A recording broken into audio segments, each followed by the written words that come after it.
tomamos la tercera con don Manuel Gómez Martínez. ¿Cómo está, don Manuel? Muy buenos días a todos ustedes y al auditorio. Pues estoy bien porque acabo de hacer mi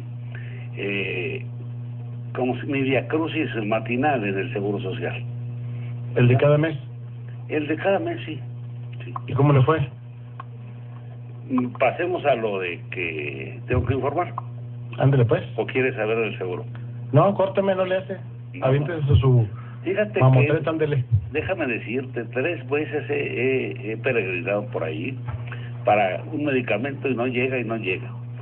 Y luego la canción burocrática es, ahí está el camión, no lo hemos descargado. Le dije, qué bueno, porque si fuera nieve y era un chorreadero de crema por todo el seguro. Así es, hombre, te sale más barato comprarlo en cualquier tienda, cualquier farmacia. Pues es el Seguro Social, don Manuel. ¿Mande? Es el Seguro Social. Sí, no ¿Qué espera usted del Seguro Social? No lo acabo de entender, fíjate, pues es que a veces se levanta uno con ánimo de pensar que está en un México moderno. Todavía se quedan en mis oídos aquellos tintineos de que sus medicinas le vamos a dar un vale porque las compre. Pero todavía no llega la hora, ¿verdad? Todavía no llega la hora, aunque ya está por ley. Aunque ya está en el artículo 89, ¿verdad? Así es. Pero así son las cosas.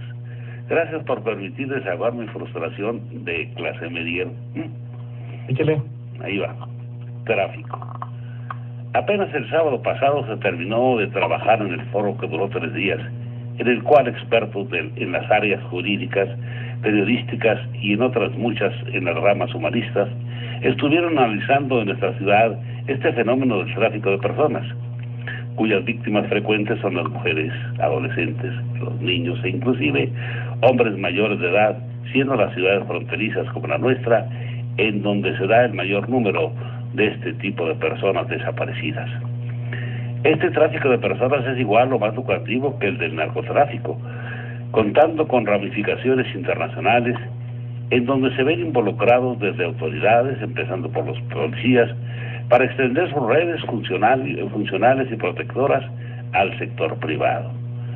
Según testimonios expuestos en las mesas de trabajo, se tienen bien identificadas a personas de diferentes ocupaciones que allanan el terreno de los traficantes de seres humanos para que hagan su lucrativa explotación de sus víctimas. Así se han identificado taxistas, policías de diferentes corporaciones, meseros, cantineros de cabaret, los llamados bellboys, botones y encargados de turno de algunos hoteles, habiendo algunos ubicados en ciudades turísticas que en sus folletos de servicios de estos hoteles se incluye con letras pequeñas letreros como este: si se siente usted solo, le podemos proporcionar cualquier tipo de compañía que usted desee o alguna otra cosa que se necesite. Siendo lo irónico de que en ese hotel se había hospedado parte de la comitiva que iba a participar el día siguiente en la Ciudad de México en un foro relacionado a este problema del turismo sexual, y recalcando que dicho hotel se encuentra en la zona rosa de la capital del país. Se presentaron muchos testimonios, muchas experiencias de casos descarnados de infantes que son ofrecidos como mascotas, y no precisamente a pederastas consuetudinarios, sino a paseantes que indagan por aventuras no comunes en esos centros vacacionales de entretenimiento, en particular en Cancún, donde este mercado llamado turismo sexual se ha vuelto parte consistente de los gruesos ingresos de esos ilícitos, los que se distribuyen generosamente, por lo que la mano de la justicia se encuentra acalambrada para actuar conforme a lo marca la ley. A las autoridades locales les ha quedado un legado muy sustancioso de experiencias e ideas que, si existe buena voluntad y deseo gubernamental, se debe aprovechar para armar una estrategia legal que permita aprobar una ley que inhiba la voluntad de esos prostituidores de mayoreo al seguir desprestigiando nuestra ciudad, para evitar que sigan ensombreciendo familias completas y que se siga pisoteando la dignidad de niños, jóvenes y adultos en sus más elementales derechos. En este foro al que hacemos alusión se tocó también la triste realidad que este problema afronta, que es el del desinterés, el desprecio de la enorme mayor parte de nuestra sociedad al soslayar participar como testigos cuando saben y han visto acciones de secuestro, de violaciones y de hostigamiento, ocultándose y perdiéndose en la espesura de la cobardía motivada por el miedo, porque no se han fajado los pantalones sobre esta omisa sociedad carcomida hondamente en su estructura sociológica. Y quiero decirte, Ricardo, que tú sabes mucho más de esto porque tuviste la suerte de ir como profesional periodismo y participar de ello. Así de que ahora retroalimentanos, por favor. Mire, es un evento en donde se trajeron, como usted lo comenta ahí en su opinión de hoy, las experiencias en Cancún, Quintana Roo, y luego en otra de las partes del mundo en donde se da mucho esto, que es en Los Ángeles, California. Hay muchos problemas, porque incluso déjeme decirle que las personas que estaban como oyentes, algunos de la Policía Federal y algunos de la Policía Estatal, hay confusión todavía en torno a qué es trata de personas, cómo se identifica que hay trata de personas y cómo se identifica también las personas que no están cometiendo este ilícito. Incluso se habla mucho también del tránsito de las personas y cómo identificar, porque hay trata de personas, entre comillas, documentado, y hay trata de personas indocumentado. Se tocaron muchas aristas que al final de cuentas, don Manuel, tendrán que incluirse en la ley estatal que va a tomar esta situación como un delito en el estado de Chihuahua y que vendría a ser parte de la ley federal que ya está en vigor, porque sí hay mucha confusión, incluso los mismos policías, le digo, tanto federales como estatales, tienen confusión para poder detectar cuando hay un asunto de esta naturaleza, porque no estamos hablando de trata de personas solamente a aquellas personas que obligan a la mujer a prostituirse. Fíjese que el 58% de la trata de personas se da en la mendicidad, las personas que piden en las calles, en los cruceros, en los puentes internacionales y que son explotados por personas que de eso viven. Es más la mendicidad que incluso la prostitución. Hay incluso la trata de personas hacia los niños, hacia la pornografía infantil. Hay muchas formas en las que se da la trata de personas y mucha de ella también, don Manuel, se da en el tráfico humano. Las personas que de alguna u otra forma desean internarse hacia los Estados Unidos o incluso las que se internan a México o de otras partes del mundo para poder ingresar a los Estados Unidos, ahí se da mucho este tipo de situación. Pero uno de los problemas a los cuales se va a encontrar nuestra justicia es el poder demostrar que efectivamente se está dando este ilícito. Por eso todas estas experiencias que se dieron el jueves, viernes y sábado en este foro tendrán que tomarse en cuenta, tendrán que hacer una memoria de las exposiciones y las experiencias que se han tenido en otras partes del mundo.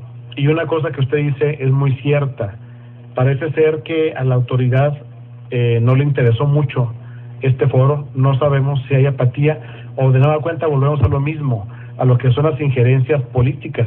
Ahí aprovechó el diputado Raúl García se llama, el guionista. Sí. Aprovechó desde un día antes para colgarse las medallitas que en este foro se estaban dando con la visita de Rosy Orozco, quien prácticamente fue la precursora de esta ley federal. Las organizaciones, el CAST, para ser más preciso, fue quien pagó los gastos de las exponentes. Ella pagó los gastos de Rosy Orozco, pagó avión, pagó viáticos, pagó todo, como para que a final de cuentas Rosy Orozco les dijera a las ponentes: no tengo mucho tiempo de exponer, solamente tengo media hora y por favor adelántenme mi exposición. Cuando un día antes Raúl García le organizó una cena, una conferencia en la cual cobró 100 pesos, al día siguiente organizó una conferencia de prensa que le quitó mucho tiempo al exponente. En fin, esto es lo que fastidia este tipo de foros y este tipo de ¿cómo le diré?, de iniciativas para poder atacar un problema que nadie había querido tocar. Y que nadie quiere tocar, porque Ricardo, hay un fenómeno extraordinario. ¿De cuándo acá, por qué, los por qué se ha incrementado el secuestro de jovencitas y de niños para la prostitución? Antes, años antes, existen libros históricos donde hablan de famosas madonas que tenían cadena de burdeles, de casas de cita en todo el país, y las que estaban ahí estaban por pobreza, pero no estaban secuestradas. era el único camino que tenían para salir y lograr mandarles a sus ranchitos que comer a sus familiares, la clásica historia lacrimógena del cine mexicano.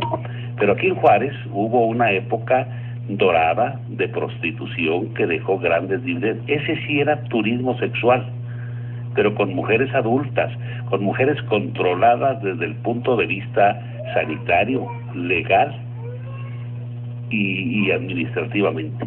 Y no había problema, no había lo que hay hoy. Entonces es un problema a discutir y a quitarnos las máscaras de hipocresía y de falsedades y ver el problema como es.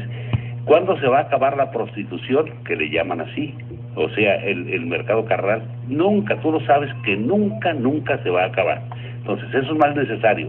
¿Por qué no lo han organizado las autoridades? Esa es la pregunta que yo siempre me hago.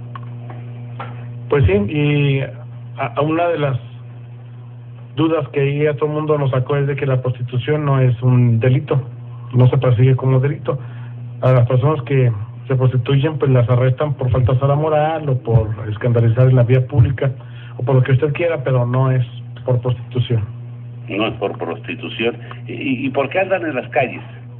Porque ya no hay lugares indicados y eso tenemos que ser muy certeros. Si queremos cuidar la salud de nuestra población, sobre todo la juvenil, ¿verdad? Que andan necesitados de aventuras, que tienen tantas lucubraciones de lo que es el sexo y demás. Entonces, ¿por qué? Tú recordarás, quizá todavía no andabas en el terreno periodístico, cuando existía un negocio redondo para el municipio, pero que protegía la salud de la sociedad, que se llamó Sanidad, el Departamento de Sanidad. Los tarjetones que daban. Sí, señor. Bueno, que vendían. Sí, bueno, se los vendían, pero estaban todas aquellas personas que se dedicaban a este negocio, estaban en un 80-90% cuidadas, protegidas. Protegían no tan solo a la sociedad juarense, sino a los miles y miles de visitantes, principalmente soldados que venían del Paso, Texas. Y no venían a una sola casecita, no, venían a comer, venían a hospedarse, venían a hacer compras de curiosidades. Eso se ha muerto y eso es lo que ha llevado a Ciudad Juárez a la más grande de las hipocresías. Porque hablan el tema del tratante de personas y la prostitución que sigue proliferando abiertamente en esos callejones bien controlados por los policías, pero sin la presencia médica de las autoridades, que ese es el verdadero problema, creo yo. Y es un tema que debemos analizarlo y voy a procurar hacer un artículo al respecto de todo lo que está pasando y cómo era antes el negocio. Y como si ahora yo te advierto, no me vayas a criticar porque puedo yo explicar cómo era el negocio, nunca estuve metido en él, pero me platicaban, El amigo de un primo. El amigo de un primo, ¿de acuerdo? Gracias, don Manuel. Hasta luego.